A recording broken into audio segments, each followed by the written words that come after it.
Welcome to Onslow County today. I'm your host, Lisa Whitman Grice, and we have a full show to end 2017.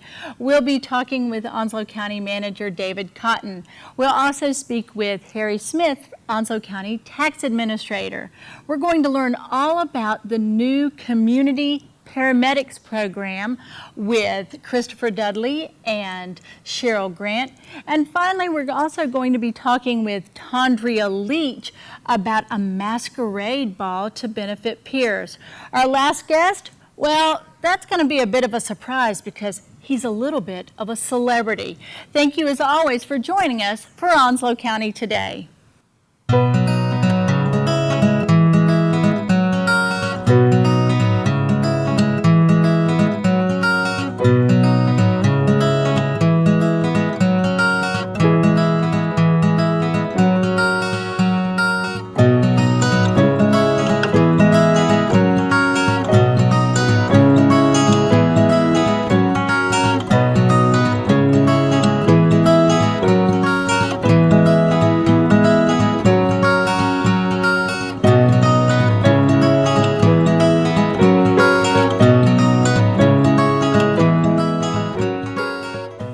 Welcome back to Onslow County Today, and joining us now is Mr. David Cotton, Onslow County Manager. Mr. Cotton, thank you so much for joining us. Thanks for having me. This is our last show of 2017, and this is always an opportunity for us to look back on the year and also a time to offer some holiday greetings and a look forward to 2018. And so, sir, the first thing I might ask you is, how was 2017? It was a tremendous year. We have really implemented a lot of new policies, taken some initiatives to that next level, and really growing as an organization. We have received clear guidance from the commissioners, and with that guidance, we've been able to shape the organization to focus in on customer service, not that it wasn't before, but really make that the forefront, taking a look at strategic planning and pushing that down into performance measures. So I'm really excited for what we've accomplished, and I'm really looking forward to 2018, which is when we hope to start implementing that strategic plan. And this has been your first year, your first full year, so we should offer you a happy anniversary as well. Oh, thank you. Yes. In this role as county manager. And so you've really brought your vision to the county. I have a lot of things that as the deputy that I'd been working on, and we are taking those and just continuing to advance our organization. I've been a firm believer over my 20 years that if you're not moving forward, then you're doing a disservice to the community as well as your coworkers. And you've also built a new management team as well in that capacity, and brought some folks with wonderful gifts and talents to the table. I have. Sharon Russell is our new deputy county manager. She brings a unique skill set. Mr. Ben Warren and I have worked together for quite a number of years, and being able to tap his talents and skill sets as an assistant county manager now is really paying dividends. And of course, Sherry Slater, yes, as the other assistant county manager, she is just solid and has her own set of talents, and I think that group, that core management team that I have now is really solid. Oh, and we are starting to accomplish some really great things. I'm looking forward to them. And as you say, that's great promise for what 2018 holds for the county as well. I would like to think so, yeah. Absolutely. Yeah. Now, as we do close out 2017, certainly as we enter the holiday season, I know that we would love to invite you to offer some words for our viewers about the holiday season. Sure. This time of year, want to wish everyone a Merry Christmas, certainly Happy Holidays. It's important to take that time for your family and friends, and certainly want to wish everyone a happy and prosperous new year. Well, Mr. Cotton, it is always a joy to talk with you, and always a pleasure to be able to share your views and your vision for Onslow County with our viewers. So we really appreciate your time. Yes, ma'am. Thank you. Welcome back to Onslow County Today, and joining us now is Harry Smith, Onslow County Tax Administrator. Harry, it is always good to visit with you because I learn something new every time you're here. Well, thank you for having me. I appreciate it. We do. We get a lot of insight from you, and you take what could be some dense or complex material and you really make it accessible for our viewers. So we thank you for that as well. Harry, we want to talk about a couple of things today. We want to talk about certainly county tax payment time, and we also want to talk about listings. So the first thing let's talk about is the deadline, the upcoming deadline for tax payments. Okay. Every year we mail our annual tax bills in July. By statute, they're due September 1st, but they're not technically delinquent until January the 6th. Okay. So generally, a lot of folks wait till the end of the year to make their tax payment. So we always like to just send out a friendly reminder that the tax payment deadline is approaching. Our office is always extremely busy during the last week or so of December and the first week of January with the upcoming deadline. All right, and so with those deadlines coming and anticipating just how busy you all are going to be, what is the best way for our property holders to pay those taxes? Well, the easiest way is basically when we send the bill out, there's a payment coupon attached to the bottom of the bill. Would just be to write a check and mail the payment coupon along with the check to our office. That clearly identifies what the payment is for, which parcel it's for, how much it is, and it makes processing very easy. Okay. Another way, a lot of folks like to come pay it personally. Obviously, during the latter part of December is an extremely busy time, and folks should probably expect to maybe have to stand in line a little while to do that, but a lot of folks still opt to do that every year. And also, they can pay it online. Okay. There's a link on our the tax office page on the Onslow County website, which makes it very easy for taxpayers to access their records and pay them online. So their record, similar to the coupon with what appears on the screen, mirror that or be pretty close to that? It'd be very close to that, yes. Okay. All they have to do is if they have their tax statement with their parcel number, they can just enter the parcel number in there and it'll pull their record right up. They can also search by name. All right. And then when it comes time to pay, if they choose to come to the county government center, to the tax office, let's give folks some good directions because that oftentimes is a little bit, might be challenging for folks who are new to the area or not really familiar with this part of the county. Directions to the office? It's certainly, right, yeah. to your tax office. Yeah, our office is located in the Onslow County Government Center at 234 Northwest Corridor Boulevard. That's close to the entrance where you turn to go to the government center is next to the Tar Landing Baptist Church out on Highway 258, and it's about 3 miles west of town, west of Jacksonville. And once you get to the government center, the tax office is on the second floor. Okay, and always there are great folks who are at the reception desk who give terrific instructions and assistance in getting folks to your office as well. That's correct. We have a great staff that's always ready, willing, and eager to assist the customers when they come to our office. So, you know, I'm trying to think what things might occur where a viewer might say, it's tax listing time. Maybe they moved or they didn't get their listing or they've forgotten. I mean, what do we need to let people know about? I don't think I have a tax listing form. Well, we always encourage people, if you realize that you... Or not paying for them, rather. Right, not listing. Not listing, but maybe I didn't get my bill. Yeah, right. If folks didn't get the bill, they can always look up their account online, or if they would like to get a copy of the bill, they can contact our office, and we could either drop them a copy in the mail, and many times folks let us know they didn't receive a bill, we could email them a copy of their bill. Okay. And is there anything else you would want to share with the viewers about the paying of that bill to make things a little bit easier for them and to make sure that things are expedited for to make things, the most efficient. Well, like I said, the easiest way is just to mail the check in.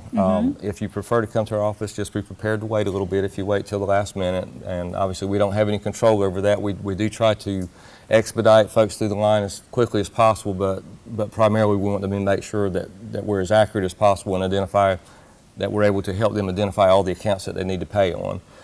If you didn't receive a bill, it's important that you contact our office and make sure that we have your correct mailing address. I know when folks move, and we're a very transient county, changing your address at the tax office is probably the last thing that people think about. Right. And when tax bills do come back to our office undelivered, we spend a tremendous amount of time and resources trying to get a better address and remail the bills out, but obviously sometimes we're not successful because for whatever reason we're not able to find a good address. I mean, in between the time that you all mailed those out this last summer and when they've come due between September and now January 6th, a lot can transpire in a household. So I want to make sure that you have that information and you can reach them. And you mentioned January 6th. Let me just jump in real Yes, quick, because I do want to clarify that the last day to pay without incurring interest is January the 5th. Interest, they become delinquent January 6th, and if you walk in January the 6th, you're going to have 2% interest added to your bill. So we always try to mention the 5th rather than the 6th just for that purpose, and I was guilty of mentioning the 6th earlier, but I do want to clarify to make sure folks don't come in a day late, because that does happen sometimes and it's very unfortunate. Well, that's important to know, I mean, that distinction between the last day that they're due and then the first day that they become delinquent. And you mentioned those dates, and I should ask you, that also falls within the holidays, and so there will be days in December and January that you're closed as well. That's correct. We will be closed for the Christmas holidays on December 25th and 26th, and our office will also be closed on January the 1st. Okay, so we want to make sure that we plan, especially because if we're coming in, plan that it may take a minute, and also might just be easier to mail it in, or you can also process this online. Harry, who should they contact if they have questions about the bill? What's the best way to reach your office to clarify any details? Okay. Our tax office collections department number is 910-989-2202. All right, and we've got that information. Certainly they can also go to the website, and That's correct. Perhaps you're going to have, I'm sure, some frequently asked questions that citizens might have, and so that information is there as well? Yes. All right. So we're going to shift gears a little bit. Okay. I tried to shift too quickly and talk about That's listing, but we're going to shift gears now to the tax listing season, so to speak, and that time that's coming around that people should, in fact, list their taxes, their property. And I'm going to ask you first to talk a little bit about what is the tax listing process, and then distinguish for us the different types of property. Okay. In North Carolina, taxpayers are required to annually list their taxes for personal property. Real estate is considered permanently listed. However, if folks have made improvements to the real estate, they're still responsible for notifying our office of those improvements. The tax listing period starts January 2nd and runs through January 31st each year, and that's a statutory time period. If folks had personal property that they listed with us the previous year, we will be mailing them a pre-populated, what we call a listing abstract or listing form that'll go out around the week before Christmas. So they should have that in their mailbox before the end of the year. Once taxpayers receive that, we ask that they carefully review it. If there have been any additions or deletions or corrections, to please notate that on the form, and they do need to sign that and send it back to our office. Unfortunately, we have a very large number of folks every year that we send these forms out to, but they do not return them, and they end up getting a 10% failure to list penalty, because if that form is not returned to our office before the end of the listing period, the statutes require that we add a 10% penalty. Okay, and let's also kind of clarify for the viewers what you mean by personal property.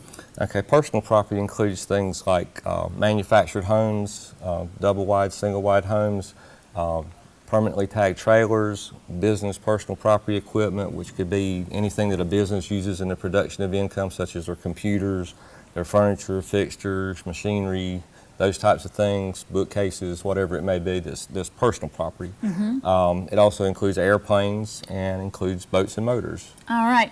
You mentioned business property. We see more and more people who are conducting and who have home businesses. Does that apply to them as well? Because it's in their house, but we want to make sure that, that our viewers completely understand who that applies to. Yeah, if they're actually running a business out of their home, that they are required by law to list their personal property. Okay, so any equipment that they use to conduct that business. Right. And then you noted improvements to real estate should also be included. That's correct. All right. I'm going to use me as an example. Okay. I just had an addition put on my home. We went through the permitting process.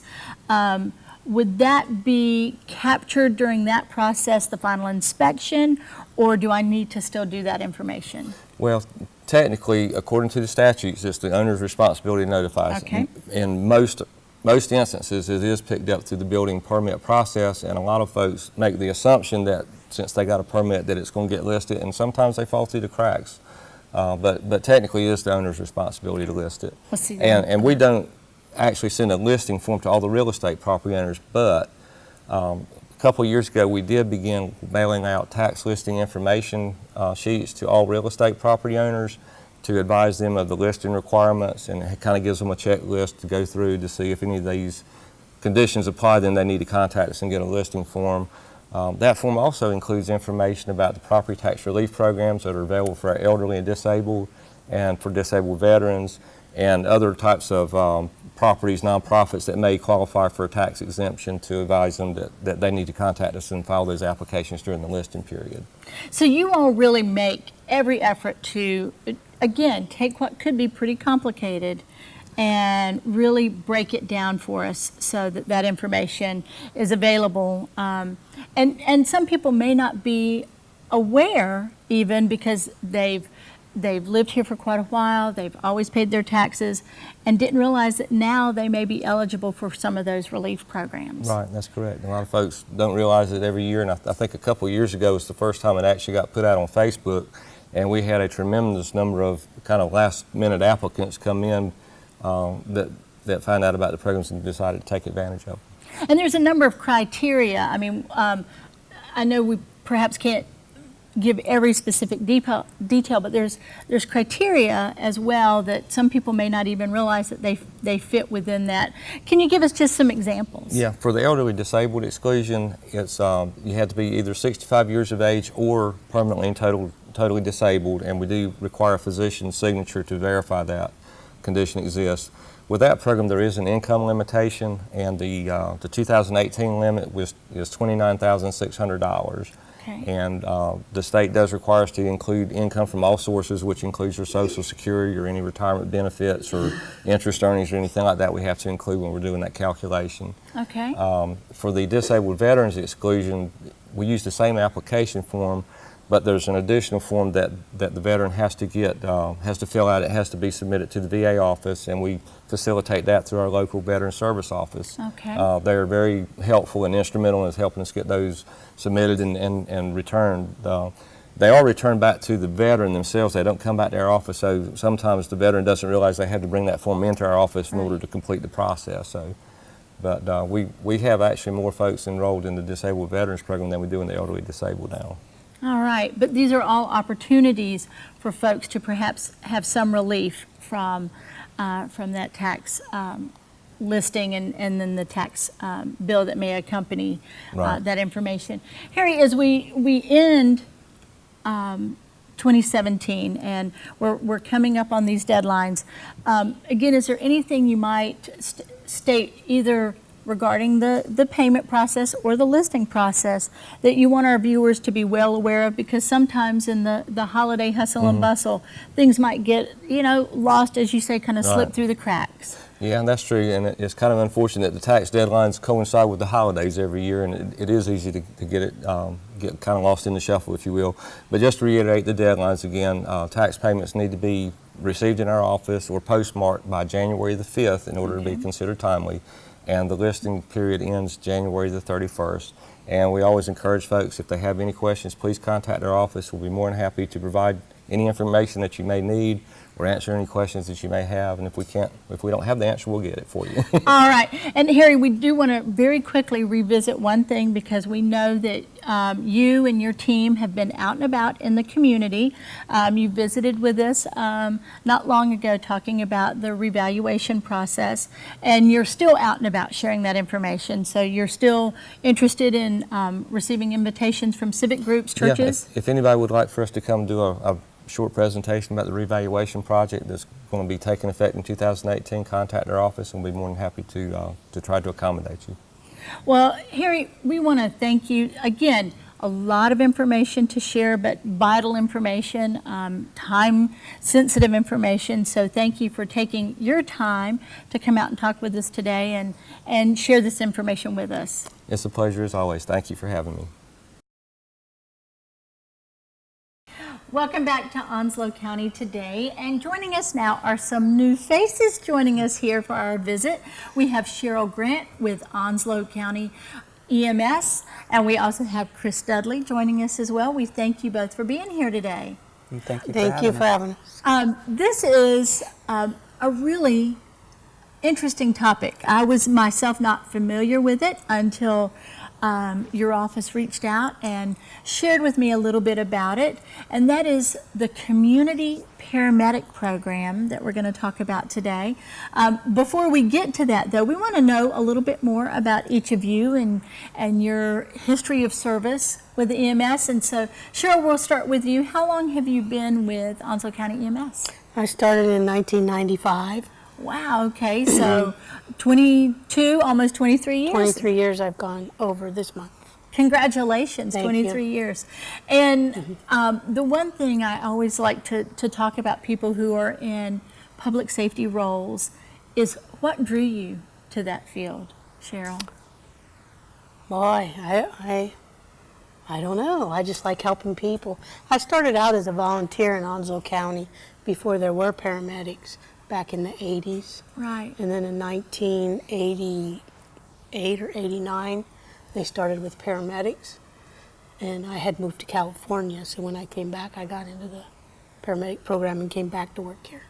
Well, you know, that's a common story that we hear, though, is people who are in public service fields start out as volunteers. Yes. And then transition into those roles. How about you, Chris? What is your background, and how did you come to be a paramedic?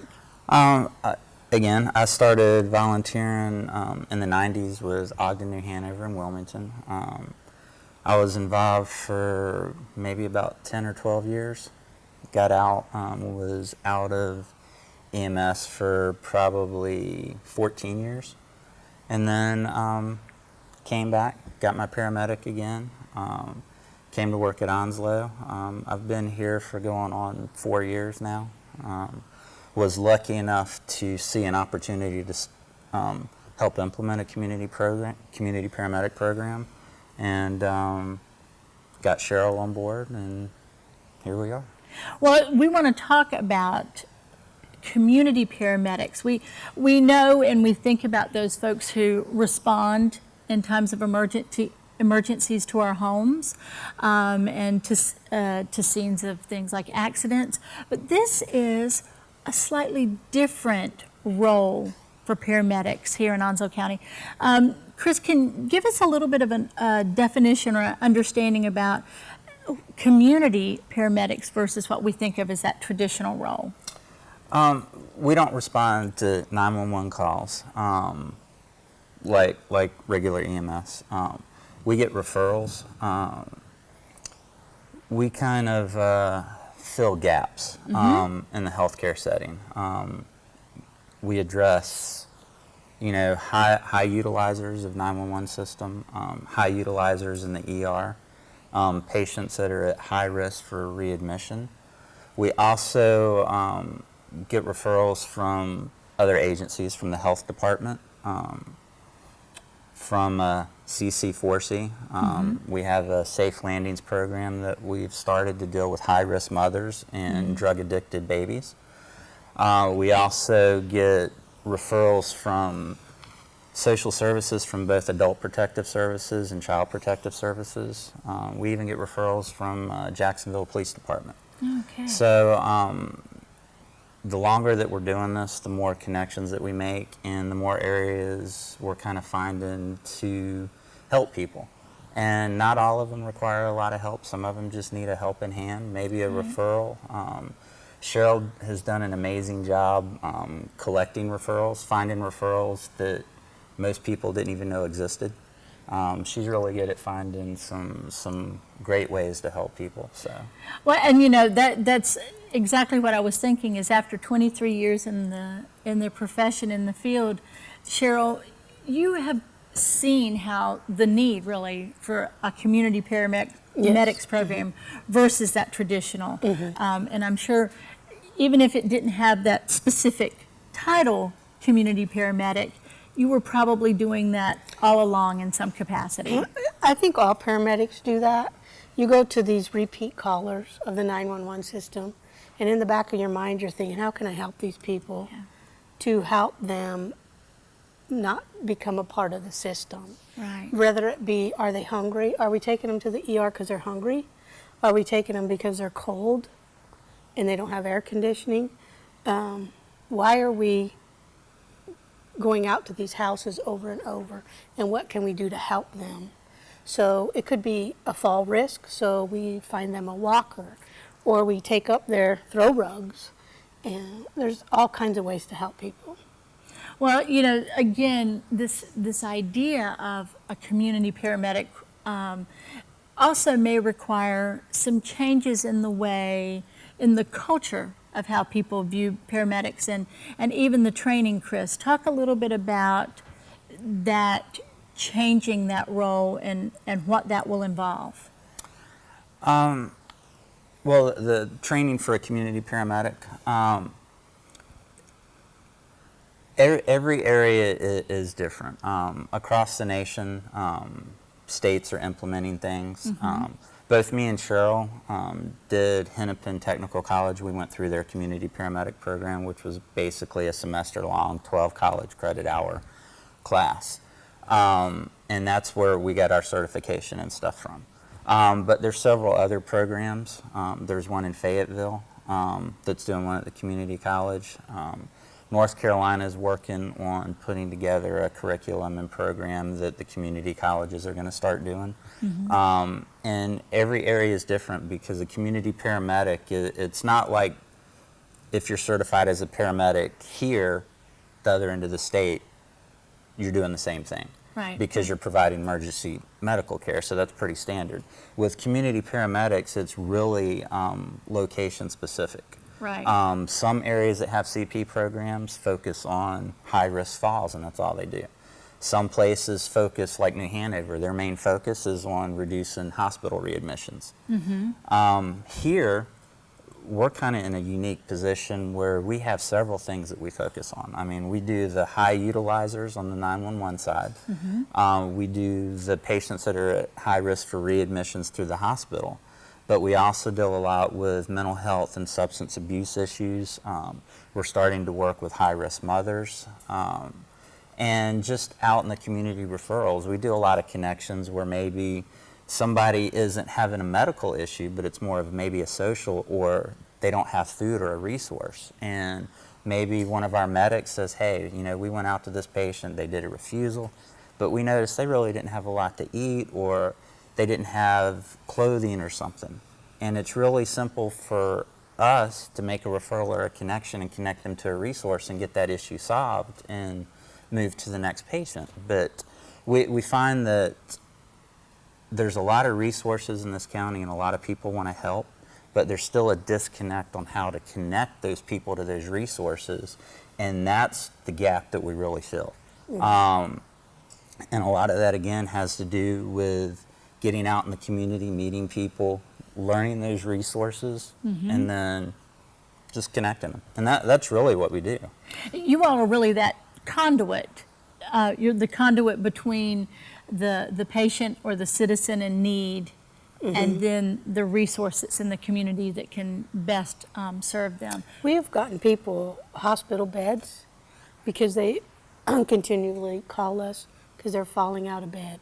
Right. They're unable to get out of bed on their own, so they need that bed with the lift on the back to help them sit up. So we've been able to get them hospital beds for free. 2 of our patients, we've got them bicycles for transportation. We had one guy that wasn't making his mental health appointments because he couldn't afford the OUTS bus, Right. and he didn't have any other way to get there. So we hooked up with JPD and got him a bicycle, and he didn't call us again. Another man, he couldn't read. Chris and I went out to his house, and we tried to figure out why was this guy calling us all the time. Right. He'd call for non-specific complaints. Originally, we thought it because he was hungry, Right. but on our last interview with him, we gave him our business card, said, please call us, and he couldn't read it. Oh. So we hooked him up with the Literacy Council. They taught him to read, at a grade school level, and we haven't heard from him since. Yeah, I think initially he was reading at like a 3rd or 4th grade level. My lands. And he couldn't read his medications. He was having issues taking it. And He was mixing it up. Yeah. Right. And once I got sorted out, he haven't had any calls from him in almost 2 years. You know, I think that that story probably captures the reason that you all are here. Yes. That idea of it was a non-emergency, but it was someone in dire need. He was in dire need. If you look at a medication bottle, the pharmacy writes take 1 with the letter 1, and then behind it it'll say 3 times a day Right. with the word 3. Well, he was taking 1, but he wasn't doing it 3 times a day. Or it would say take 2, 1 at bed, or 1 at noon and 1 at bed, and he would just take 2. And with a lot of medications, that is a significant And yes, significant difference. When you all think about those kind of, and you sent me a lot of great statistics about the changes that you're making, but when you think about something like that, that's not something you can certainly quantify, No. but is certainly a great measure of your success. Yeah, and there's a lot of things that we do that we can't put in statistics. Right. And it's really hard to quantify because we get a lot of referrals. I think Cheryl counted up today, and it was how many have we seen so far this year? actively we've seen 117 this year. Patients, and then we've had another, I think, 107. 107 that we We researched, but and we haven't accepted, but we have, and it's been for either not having a good phone number, a good address, or they just refuse services. Right. So there's a need out there, and a lot of it is just researching and getting in front of people, and letting them know that this is a free service. We're here to help you. Right. And sometimes I think it's a little easier for us to get in homes than some other people because they recognize us as EMS. Right. And people tend to let their guard down when paramedics show up because we're in the home, we're doing things. And we get to see a lot of things that the doctors don't see or don't know about. And we get a lot of very good educational opportunities to teach and fix things before they become issues. So it really is. It's hard to quantify a lot of the stuff that we do, and the statistics are great on the things that the patients that we enroll, and we can show that we diverted them. But there's so many other things that this program does that we can't put into numbers. Well, as you're thinking about your next steps, what does the community paramedics program look like? What is your vision or your hope for where you go next? Chris has big visions. We had a conversation off camera. I had an idea. My vision for this program, of course, is to make it the best one that it can be. I would love for this to be a model program for people to come in and say, that's a great idea. Let's try to implement this. But as far as specifics, the Safe Landing program that I've been working with the health department, there's a need there for additional help with high-risk pregnancies and with children that are born addicted to narcotics and drugs. As you know, we're like the 12th highest rated county for opioid issues in the country. Yes. There's a real issue here. Part of that program is nothing more than going in and doing home safety assessments, making sure that, you know, the families know how to do infant CPR, teaching them, you know, just the down and dirty, the stuff to do in an emergency, things like, you know, how to use a bulb syringe, making sure that the house is safe, making sure that they have proper crib for the child to sleep in, making sure that they understand the safe sleeping, you know, no co-sleeping, et cetera. Things that they're hearing from other agencies, but just kind of reinforcing it and working together as a team. In their own home. yeah. It works a lot better in their own home. I was going to say that's the big difference is sometimes people don't always have access or a way to get to those kind of educational they don't. programming, prenatal training, things like that.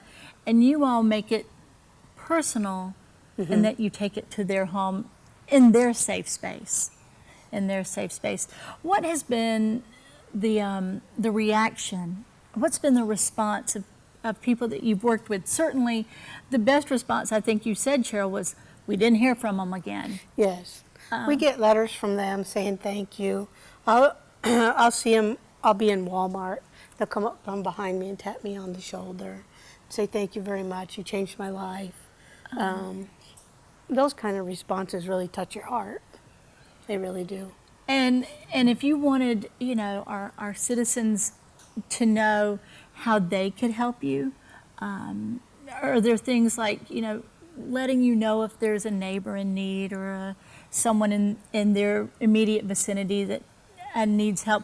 How can we in the community help you better serve folks? Donations. We're always looking for donations for walkers and wheelchairs and potty chairs, beds, hospital beds. We're always looking for those kind of donations so we can give back to the community.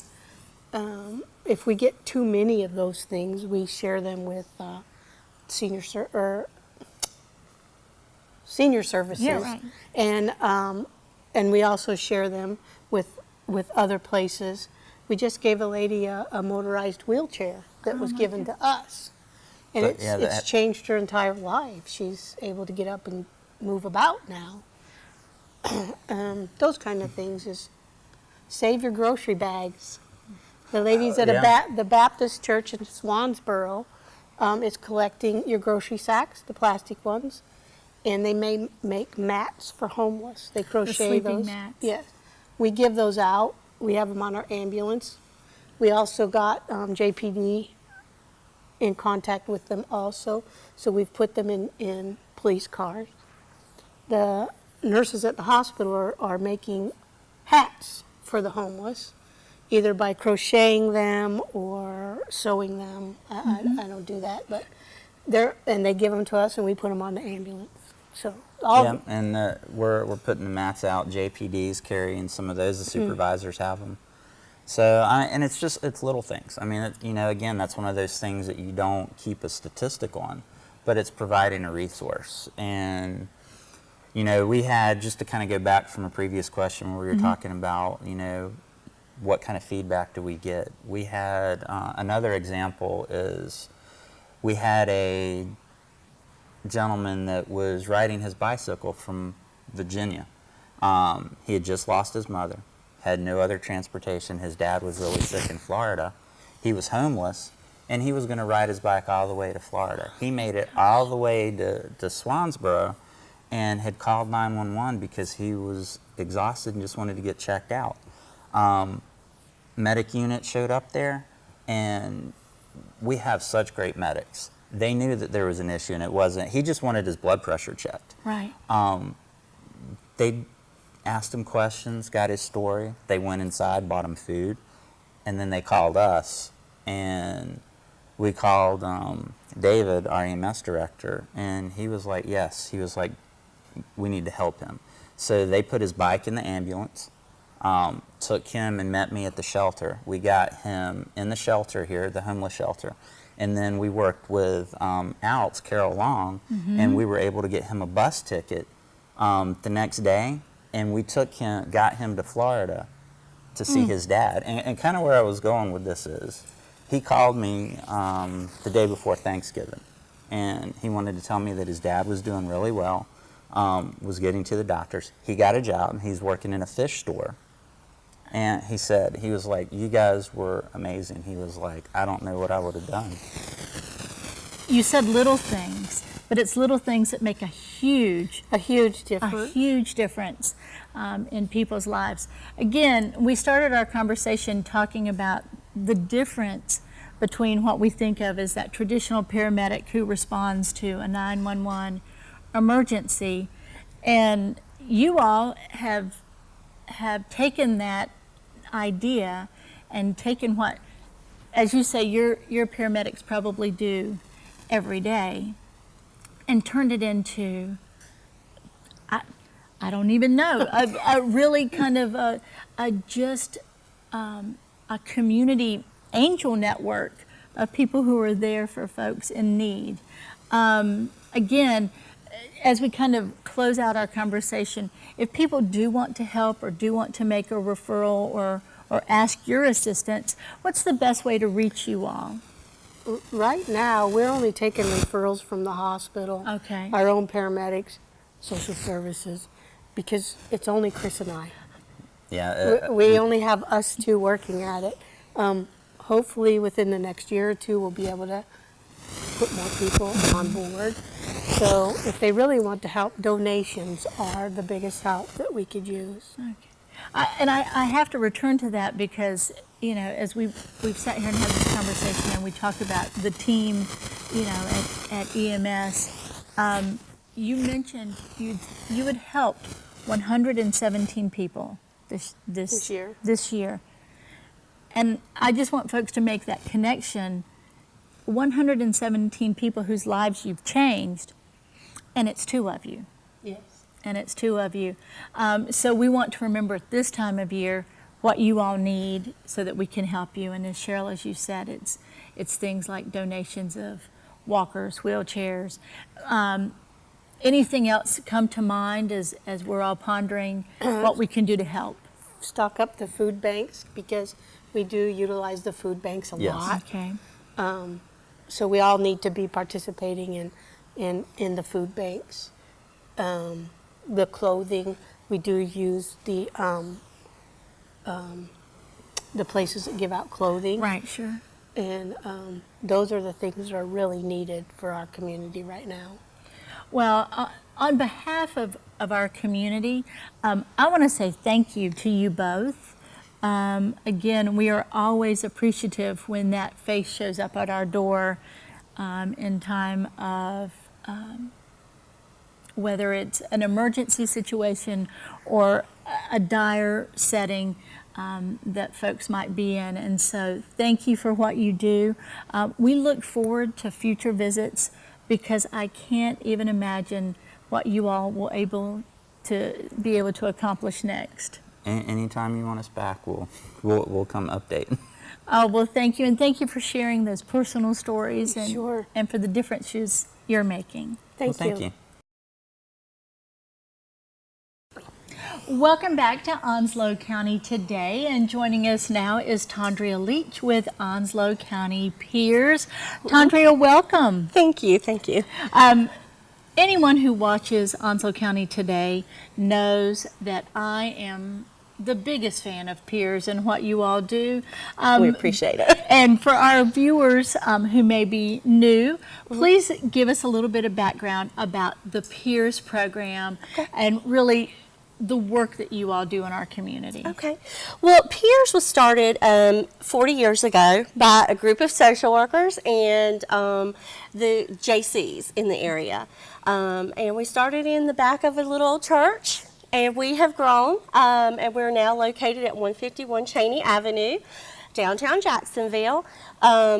We are a nonprofit. So we are associated with the Department of Social Services. We get a lot of support from the department, but we are our own 501c3 nonprofit. We offer all free parenting classes for anyone in our community. We have probably about 12 evidence-based curriculums that we offer. So we have one full-time social worker, and that's all she does is just parenting education. I'm also a parent educator as well. Even though I'm the director, I can actually teach the parenting classes with her. Right. We have an adolescent parenting program, which is a wonderful program. We offer free parenting and support for any adolescent under the age of 19 that is still wanting to get their high school diploma or GED, and they have either they're pregnant or they already have their child. So our social workers work with our adolescent parents, men and women. So we have military spouses, we have civilians, we have an array of different families that we're working with in our adolescent parenting program. And our teen moms and dads, they earn points. We have grants that we are able to offer them, diapers, wipes. We have wonderful community relations where people will have our APP social workers come in and talk about the program, and then they have diaper drives for us, which is wonderful because our teen parents really utilizes those diapers and wipes a lot. And so they go through their points, and they also do parenting classes, and they earn different things, like car seat safety class, they get a car seat for their children. If they go through safe sleeping, they also get a pack and play. So we've built in a lot of incentives into the adolescent parenting program to support our teen parents so they can concentrate on being not only the teen, but also a parent and being a student. We want them to graduate. And this year we had 10 graduate from our program, and we were so happy, and we had pictures taken for the adolescent moms, and they were so excited. They're all over Piers. If anybody who comes by, they will see pictures of our teen moms, and so we celebrate them as much as we can and when we can. We also have a drop-in childcare program. A lot of people may not know about it, but we offer free childcare from 9 to 1 Monday, Wednesday, and Friday, so parents just have to register their kids, have a birth certificate, and update a shot record. We have an infant room that houses up to 6 children, and then we have a toddler room that has 9 children. So we have a huge backyard that the kids can play in. We're currently updating the facility so that the kids can be more safe in the backyard. I call it the backyard. It is a playground, but I still call it the backyard. So we've got a lot of different community people coming in helping us, and we're appreciating that. My husband's redoing a lot of work at Piers. Appreciate him. Of course. So, and we also have volunteers that come in, which we love. We love our volunteers. You know, I hear, and talk with folks from Piers all the time, and you all are so proud of the work that you do. I mean, We do. We are. It's so much more than providing a service in that you are so invested in your parents. Yes. And like you said, the photographs and watching the children grow up. What we've talked about so many times about Piers is that you're filling such a need in a community that is often transient, that we're often detached from extended family. Yes. And we talk all the time that despite all the books that are out there about being parents, that instruction manual that they come with is pretty basic. Yes. In that, every child is different. They are. And you're really teaching them how to be the best parents that they can be. And I think we learn just as much from our families that come through Piers that they learn from us, which is wonderful. We work with our families, especially when we see these transient moms who have come here. They don't have any family support, and they're bringing their kids for the first time into our child care, and the children are just so nervous, and they're tore up that their mom is leaving them or their dad is. I mean, we work with them, even though the program is once a week. When we're first bringing in a child, we want them to come in a couple of times a week, and we want the parents to stay at Piers. We want them to actually have their child see them, and that they're okay in our facility, and we want them to know that this is a home. I mean, we are in a house. It is a home. Like every parenting class, we have a free meal and free child care. I mean, in our adolescent parenting program, when we have groups, we feed them. You know, we're in the South, we feed everybody. It's just the way we are. We nurture through food, we nurture through education, and we love providing the services to our community. And you know, when you think about that, then they're carrying that forward. Those positive Yes. parenting skills that you instill in them, their children will reap those rewards and carry Yes. that forward. Yes, that's what we're hoping for. Just with every step that they take, some parents want to take just one class, some parents want to take multiple classes, and the more classes, the merrier. We can all have children at different levels, and we all learn with each level that our children are going through. We might need extra support. Mine was when my children were teenagers. I needed extra support. But we all learn from the different stages that our kids are going from and the different facilitators that we do have come in to help Miss Deb with different trainings and stuff. And so it's wonderful support there. Now you're kind of going to reach out for a different kind of Yes. support. You all are planning what looks like and sounds like a terrific and a little bit novel event for our area. And you all do cool stuff. I mean, your Oh, yes. Bavarian lawn party Yes. and the different things that you do throughout the year. This is new and different. Brand new. Tell us about this new event that you all have created. So Piers is hosting their inaugural Unmasking Family Violence Masquerade Ball. It will be held January 26th at the American Legion building, and we're going to be featuring the Notorious Clam Slammers band, which we're really excited They're awesome. about. They are fabulous and wonderful supporters, and we appreciate them. We are selling tickets for $50 per person, which is a great Christmas present for anyone wishing to buy some Christmas presents for your significant other. It will be a formal event. I've already bought my ball gown. I'm really excited.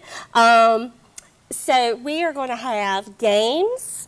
So people will be paying to play games and winning tickets. And through those games and tickets, they get to put into baskets up front or buckets up front for one of 15 big prizes. My husband's made a wonderful punch-out game. So if you've watched Price is Right, you get to punch the little board out, and you get to pull a little slip out, and it might have tickets in there, or it might have other surprises. Oh, cool. So it's going to be a very interactive ball. We will have tables set up so we can serve some food. We'll have a dessert bar and champagne bar. We will be hosting an area for people to take pictures. So this is a great time to get dressed up and have your significant other or even a group of friends to come out and have a fun time and support Piers Family Development. We will also have an auction sale. So we're having an art auction. Okay. So we are also looking for artists of any kind to donate any type of art you would like. My brother is coming from the mountains, and he won't tell me what he's made for me yet. Okay. But he's a wonderful artist, and he's bringing some art with him. So we could take photos, we can take woodworking, metalwork, any type of art. Anything you make can be art, and we're accepting artwork. So, games, art auction, great food, a time to get dressed up. And you know, the time of year you're hosting this, it's the post-holidays. Yes. And it's going to be, you know, January can sometimes the weather cannot. And it's a time to celebrate and get out of that winter doldrum. It is. It's going to be like a winter wonderland. In the American Legion, it's going to be transformed a little bit. Yeah. So we're hoping to jazz it up just a little bit so you can come out and enjoy wonderful music, wonderful friends, and support a great cause. Now, we're calling it a masquerade, so Yes. obviously we need some masks. Yes, we do. My husband has made his own personal mask. We wear glasses, so it's a little bit hard for people who wear glasses to have masks. And I'm going to be holding a mask with a wand.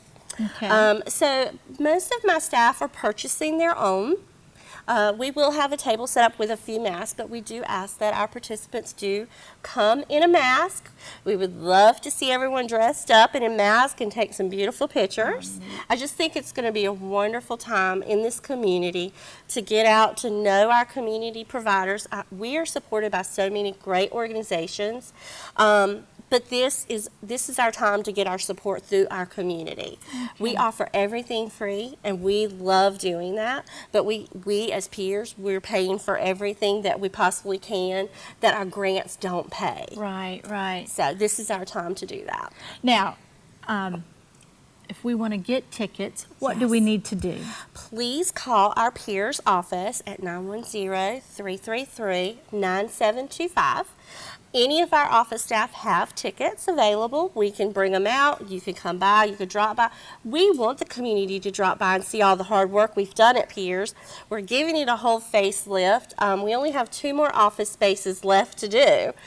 So in 6 months, we have completely redid just about every room in the Piers house. Awesome. So drop by, walk through, see what the different services are, and purchase your tickets. Well, that sounds like a great plan for us to start thinking about. And finally, you're calling this unmasking Family violence. family violence. Share with us just a little bit about the purpose in that. So when we were talking about the different names, what we stand for is prevention and intervention of child abuse and neglect. And in child abuse and neglect, I think a lot of people forget the family violence. They think about domestic violence, but not family violence. Mm-hmm. Family violence can be teenagers against their parents. It can be parents against each other or with their children. I mean, you could bring in grandparents into family violence. Just bringing awareness to, there is a need to educate our community about the different violences and to partner, even like with the Onslow Women's Center or other organizations like the Partnership, just so that we can get the information out there that there's other things that we need to be doing, bringing it to light, and then maybe getting some great education from it. We will be setting up different information flyers at our event, but just saying, there's more in this community than just domestic violence that's going on. We do have family violence. We're here to help not only prevent, but to educate and hopefully in the future prevent it later, but educate you now. And what can we all do to get everyone on board to say, that's enough, we've had enough. Teenagers, children, adults, grandparents, all. We need to educate everyone. And really defining what that is, Mm-hmm. and ending perhaps a family cycle of Yes. violence from generation to generation. Yes. Well, Tandria, this sounds like a wonderful way to reach out to the community, bring the community in so that you can tell your story. Yes. Of course, as we end 2017, you're looking forward to the new year, but this time especially when you're dealing with young families and perhaps people who might need a little extra help. Mm-hmm. What could we do perhaps to help you all, even before your masquerade event? At this time of year, is there anything that we can do to assist peers? Certainly diapers. Diapers and wipes are always a wonderful addition. We go through them nonstop. But anytime anyone feels like they would like to communicate, to come out to Piers and look around and see the needs that we have, I have a giving tree in my hallway on our billboard, and it has apples. And on the apples, somebody can just pull an apple off of our giving tree. And one might say school supplies for our teen parents. Some may be art supplies for our 2 classrooms for our infant and toddler rooms. Like today, they were doing candy canes before I left Piers. So different things that the community can get, they're really just easy things to buy for us, including gift cards to Lowe's or Home Depot. We do need a new toddler toilet in our infant bathroom, and that's something that we were going to pay for as soon as we get the money. But if we have enough gift cards, we can go and purchase one. So anything that the community feels at heart to bring to us, of course, we would just be grateful. We are appreciative of all the different support that we get. We do have some angels out in the different churches for our teen moms. We're doing a little bit different. That our teen moms never get Christmas presents, and our teen dads. We always do presents for their children, but this year our social workers had said, our teens need a Christmas. So they reached out to community churches, and so the churches have their name, not they're just their first name, and a couple of different items for our teen parents, just to remember them. And at this time, we never have a program for our infant and toddler rooms. We would love to do something for them for Christmas. Bringing our teen girls together, we're having a Christmas get-together soon, and we're having Santa Claus come, and we're having someone come from the library to read a book to the babies. And we're just looking forward to this holiday season and celebrating it with not only our own families, but our families that come to Pierce. Well, Tandrea, thank you for what you do. Thank you for the love that you all put into what you do every day, and for really building stronger families here in Onslow County. We appreciate that, and we look forward to seeing how this masquerade ball is going to turn out. What a great and creative thing to do. We look forward to everybody buying a ticket and everyone coming out and celebrating with us and being together with us. Thank you. Thank you. Welcome back to Onslow County today. And it's not every day we get joined by a Smurf. So we're so happy to have you here. We have Brianna Tillman with Onslow County Public Library and Matt Mano also with Onslow County Public Library. We are so happy to have you all here. Brianna, we're going to wait just a little bit to talk to you because you have something coming up for the first of the year, brand new, and we want to talk about that. But Matt, I mean, it's not every day I get to talk to a Smurf. No, it's not every day I get to wear pajamas to work either. So it's a good day. Yes, it's a awesome. good day for everybody. Matt, you're with Youth Services as part of the library system, and you're specifically in Swansboro? Correct. All right, and we are going to talk today about all of the fun things you have planned for this December. Kids will not be bored. Lots of opportunity for fun. And so, obviously, we have to start with Pajama Rama. Yes, Pajama Rama. It's going to be fantastic. Every branch has it set. They're ready to go. We have Richlands doing gingerbread. We're doing Polar Express. Sneeze Ferry and Main Library all have their themes ready and set. We're going to have tons of games. It's one of our fantastic after-hours events. It's the 8th annual games, crafts, activities, cookies, snacks, Santa visits. It's going to be a blast for kids and parents alike. So we'll be having that. Every branch is having it on a different day. So be sure to check out Facebook, of course, Twitter. And inside the branch, we have our newsletters that have all that information as well. So it's going to be a fun time. It's going to be 7 to 8:30. So, it's just in time before Christmas so that kids can get their letters to Santa. They can tell Santa what they want. And, of course, they can get their take-home craft, their reindeer food, and everything before the big holiday. And the one thing I do need to ask is pre-registration required? No, never pre-register. We're good. Just come as you are, and, we have plenty for everybody. And of course, wear your pajamas. And wear your pajamas, yes. Onesies, sleepers, flannel, whatever you want to wear. All right. Now, then Snowflake Cinema. Yes, so our branches are planning wonderful Snowflake Cinema. We'll have movies that'll be ready for families. We have family-friendly movies. Every branch has their movie set. We'll be showing movies like Elf, Polar Express. Kids, of course, will be out of school, or you'll have our little kids that aren't quite in school. It's just a fun time where parents can go watch a free movie, have some popcorn, and celebrate the holiday. Elf's my favorite, but don't tell him. Yes. And then you're moving right into the new year. We all watch the ball drop at Times Square, Yes. Where the acorn fall in Raleigh. But you have something planned special for the kiddos. Yes, so of course our babies and toddlers are out before midnight. So we planned a special dance party just for them. It's our New Year's Eve dance party. We'll be counting down to noon. So of course baby's nap time usually isn't right at noon. So we'll be having a special dance party just for them. We'll have of course our activities, we'll have special songs, and then we'll be counting down to the big noon o'clock. Noon o'clock. Yes. Okay. Ryan Seacrest not going to be there? No, Okay. unfortunately, it'll be us hosting, but of course we're just as much fun. Even more.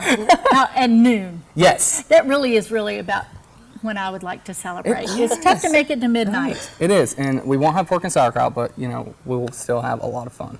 Pork and sauerkraut. Yes. Oh, I'm Black a eyed Pennsylvanian. peas. Sorry. Yeah, black eyed peas and collard. And then for your teens, you've Yes. also got some special events Yes, coming up. we have our teen New Year's party going on as well for the branches. That'll be a lot of fun too. They'll be having a blast. We'll have activities and everything going for the teens, and so that'll be specifically for them. We have different planned events as well. Of course, we have our teen scenes going on too. Always something. Yes. Always something. And the best part, well, not the best part, but a great incentive is the cost associated with any and all of these programs. Yes, and the best part is they're all free. They're So all that's free. the best thing. I mean, if you're just looking to get out, if you're looking to do something, we have all 4 branches and something going on all the time with them. And all the branches will have these events. They just need to look for the specific date Exactly. and date that's associated with your branch and your community. Check it out. And on top of that, we're out of school. It's a great time to get some books to read while we're out of school. Absolutely. So that we're ready to jump back into the Yes, new year. yeah, our kids are taking a pause from school. They're probably not reading as much, so it's a great time to get into the library, check out a few books, go to the programs, have a blast, and enjoy the holiday. And wear your pajamas. And wear your pajamas. Meet a Smurf. Yes, you can meet a Smurf. That is awesome. Now, Brianna, for the grown-ups in our community, the library has a great program to kick off 2018. We want to hear all about New Year, New You. Of course. So you've had fun during the holidays. You've had Snowflake Cinema, and you've had Pajama-rama, and you've got presents. And now it's time to think about your New Year's resolutions. And to help jumpstart that off, we do have the New Year, New You program, and that is going to be January 6th. And so we're going to have a lot of great vendors come out, and we're going to show you things like blood cholesterol that's going to be checked by Onslow Memorial Hospital. They'll actually be there doing free screenings, and we'll have local vendors there about local foods, great ways to stay active. We'll have some gyms come out, and they'll just be able to walk around, and there's going to be door prizes, there's going to be takeaways, so everything that will get you ready to start that New Year's resolution. So you're providing motivation and support. Yes, all So- from your local vendors. That is a great way to kick off 2018, something we all can do. And like you say, just come out and learn about all of our options out there. New Year, New You. So we've had Snowflake Cinema, but maybe we had too much popcorn or, too much pumpkin pie or anything else associated, the fun stuff associated with the holidays. Sometimes we need to Yeah. So get a jump start there. Well, always, we want to make sure that folks go to your website, the main Onslow County Public Library website, look at your social media accounts. Brianna, the main number at Main Branch so that people can get kind of that general information. Can you give us that, please? yeah, it's 910-455-7350. And the great part about it is there's a library in every corner of the county. Of course. So, Matt Mano, thank you for coming. Absolutely, as, it's my pleasure. as a Smurf. And Brianna, thank you for getting us motivated for 2018. And we wish you all and all of your patrons a really happy holiday season. Thank you. Thank you. Well, we thank you for joining us for this last edition of Onslow County Today 2017. And thank you to our very special guest, Mr. David Cotton, Onslow County Manager. We appreciate him sending out his season's greetings to all of our viewers. Thank you also to Harry Smith from the Onslow County Tax Office. We also really enjoyed learning about the new Community Paramedics program from Chris Dudley and Cheryl Grant. And to Tandria Leach, thank you for sharing all about the new Masquerade Ball event being held to support peers. And finally, to Brianna Tillman from the Onslow County Public Library, and our very special guest, Matt Mano, also known as the Smurf, for sharing all about the fun activities that are going on at the Onslow County Public Library this season. As we do close out 2017, we wish you and your families a very happy holiday season. We'll see you next year.